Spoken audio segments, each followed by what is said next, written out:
ఇళ్లకొండ గ్రామ ప్రజలకు, చిన్నలకు, పెద్దలకు మరియు అందరికీ తెలియజేయడం అనగా కత్తెర గుర్తు వచ్చింది కాబట్టి అందరూ అత్యధిక మెజార్టీ ఇచ్చి గెలిపించాలని మా యొక్క మనవి. అదేవిధంగా ఇంతకుముందు ఇళ్లకొండ ఏ విధంగా ఉండే, ఇప్పుడు ఇళ్లకొండ ఏ విధంగా అయింది, ఎమ్మెల్యే యాదయ్య గారు సహకారంతో వెంకరెడ్డి ఆధ్వర్యంలో ఇంతకుముందు ఇళ్లకొండ ఇప్పుడు ఏ విధంగా అయింది. నెక్స్ట్ అదే విధంగా కూడా అదే వాళ్ళిద్దరి ఆశీర్వాదంతో మరి గ్రామ ప్రజలతో ప్రకాష్ గారితో అదేవిధంగా రేపొద్దునో కూడా ఇంతకుముందు ఏ విధంగా అయితే అభివృద్ధి ఉందో అదే అభివృద్ధితో కూడా ముందుకు వెళ్ళి మీకు అందరికీ సహకారంతో అభివృద్ధి పథకంలో చేస్తానని మా యొక్క మనవి. నా హృదయపూర్వక నమస్కారాలు.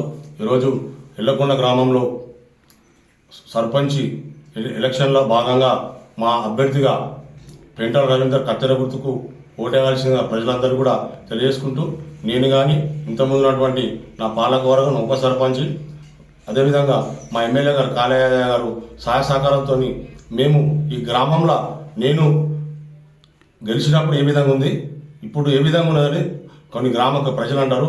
అండర్గ్రౌండ్ కంప్లీట్ చేసాం, సీసీలు కంప్లీట్ చేసాం, ఇళ్లకొండ గేట్ నుంచి ఇక్కడ వీధి దీపాలు వేసాం. అదేవిధంగా వాటర్ లేకుండా 2 ట్యాంకులు వాటర్ ఇల్లు నల్ల కనెక్షన్ చేసాం, ట్రాక్టర్ తీసుకున్నాం. ప్రతి ఒక్కరికి కూడా ఇంటింటికి చెత్త కలెక్ట్ చేయడం జరిగింది. అదేవిధంగా వైకుంఠ రథం కూడా ఇప్పడం జరిగింది. ఎక్కడ కూడా నువ్వు మైనార్టీకి సంబంధించినటువంటి బొందలగడలు కానీ, ఎస్సీలకు కానీ, మన ఏమంటారు శ్మశాన వాటికి కానీ, బీసీలకు సంబంధించినట్టు కూడా అన్నిటి కూడా మేము గేట్లు పెట్టాం, ఫెన్సింగ్ వేసినాం. అదేవిధంగా మేము ఏం చేసామని అన్నీ కూడా ప్రజలకు కనబడుతున్నది. ఓ రైతు వేదిక ఉంది, ఆ క్లస్టర్ అనేది మనకు లేదు.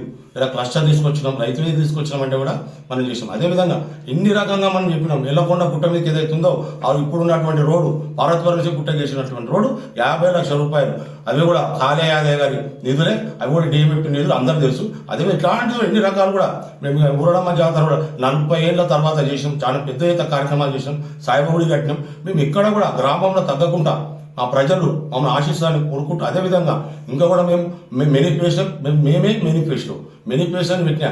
ఇప్పుడు 2 పార్కులు చేస్తామని చెప్పిన 2 పార్కులు చేసినాం. ఎక్కడ కూడా మీరు అడుగున లైట్లు వేసినాం. మేము పెద్ద పని కాదు. ఇప్పుడు ఒక రిటర్న్ వాగు అడుగుతారు, వాగు అనేది ఒకటి ఉంది ఊరుకోండి, ఆ వాగు రిటర్న్ 2 కోట్ల రూపాయలు అవుతాయి. ఎట్టి పరిస్థితులు కూడా మా టర్మ్ స్టార్ట్ అయిందంటే పెద్ద కాదు. ఎందుకంటే డబ్బులు కూడా మెయిన్ రోడ్లు అన్నీ కూడా R&B రోడ్ కూడా ఎమ్మెల్యే గారికి సొంత నిధులు 10 కోట్లు వస్తే దాంట్లోకి 7 కోట్లు వెళ్ళకుండా పెట్టాడు. సీసీ రోడ్ విధంగా అది కూడా తెలుసు. అందులోకి కూడా భాగంగా డామర్ రోడ్ కాలేదు. ఈ రోజు కూడా ఈ గ్రామానికి ఏమి కావాలన్నా కూడా నేనున్నా, మా యాదవ్ ఉన్నాడు, ప్రకాష్ ఉన్నాడు, నా కార్యకర్త ఉన్నారు. నేనేమంటున్నాను ఇప్పుడు అంటే ఇప్పుడున్న అభ్యర్థులు ముగ్గుట్లో కూడా ఈ అభ్యర్థి అయితేనే ఈ గ్రామానికి సూటబుల్. అదేమేమంటున్నామంటే కొంతమంది అంటారు గడిలలో ఉన్నారు, లేకపోతే ఆడున్నారు, సంఘాలు కాదు. మంచి అభ్యర్థి ఎవరు అవుతారు, ఇంకున్న 2 అభ్యర్థులు ఏంది అందరు జనాలకు కూడా తెలుసు. నేనేమంటున్నా వ్యక్తిగతాన్ని చూడండి. రేపు పొద్దుగా వాళ్ళకి ఓట్లు వేస్తే ఒక డెవలప్మెంట్ జరగదు. రేపు ఎమ్మెల్యే గారు నిధులు పెట్టరు, లేకపోతే మేము పట్టించుకోము. ఇప్పుడు వాళ్ళు ఎందుకంటే మేము బలపరిచిన అభ్యర్థి ఉంటేనే కదా మాకు కూడా అన్ని చేయాలని ఉంటుంది. అదేవిధంగా నేనేమంటున్నా అంటే మా పెంటల అందరూ కత్తెర గుర్తుకు ఇళ్లకొండ గ్రామ ప్రజలు, అదేవిధంగా మాకు సాయనగూడెం ఆమ్లెట్ ఉంది కాబట్టి వాళ్ళకు కూడా మా హృదయపూర్వక ధన్యవాదాలు జరుపుకుంటూ ఇళ్లకొండ ప్రజలు మంచి తీర్పిస్తారని నేను కోరుకుంటూ సెలవు తీసుకుంటున్నాను. ఇళ్లకొండ గ్రామ ప్రజలకు తెలియజేయండి ఏమనగా, మన పెంటల రవీందర్ మన ఎమ్మెల్యే గారి తరఫున, మా తరఫున, రావు గారు వెంకటరెడ్డి సర్పంచ్ గారి తరఫున కత్తెర గుర్తు అభ్యర్థి ముందుకు వస్తున్నాడు. దయచేసి కత్తెర గుర్తును భారీ మెజార్టీతో గెలిపించాలని మేము కోరుకుంటున్నాము. ఇంతకుముందు మేము ఎప్పుడైతే గెలిచి గ్రామ పంచాయతీలకు అడుగు పెట్టినప్పుడు గ్రామ పంచాయతీలో ఒక ఫ్యాన్ లేకుండే, ఒక లైట్ లేకుండే, కనీసం ఒక లేడీస్ వార్డ్ నెంబర్లు ఉంటే కనీసం వాళ్ళకి టాయిలెట్లు కొనికే టాయిలెట్ వాళ్ళకి లేని పరిస్థితిలో ఉండే. ఈరోజు మీరు గిట్ట మీడియా తీసుకుపోయి ఒకసారి మన గ్రామ పంచాయతీ ఎట్లుంది, చామర్ ఎట్లుంది, చీరలు ఎట్లున్నాయి, లేదా గ్రామ పంచాయతీ టాయిలెట్లు కానీ కనీసం మన వాటర్ గిట్ట ఫెసిలిటీస్ లేకుండే. ప్రతి ఇంటింటికి డప్పు తీసుకొని తిరిగి బాత్రూమ్ కట్టుకోవాలని కంపల్సరీ చేయించినాము. కంపల్సరీ బాత్రూమ్ కట్టిపించినాము, డప్పు పట్టుకొని తిరిగినాము.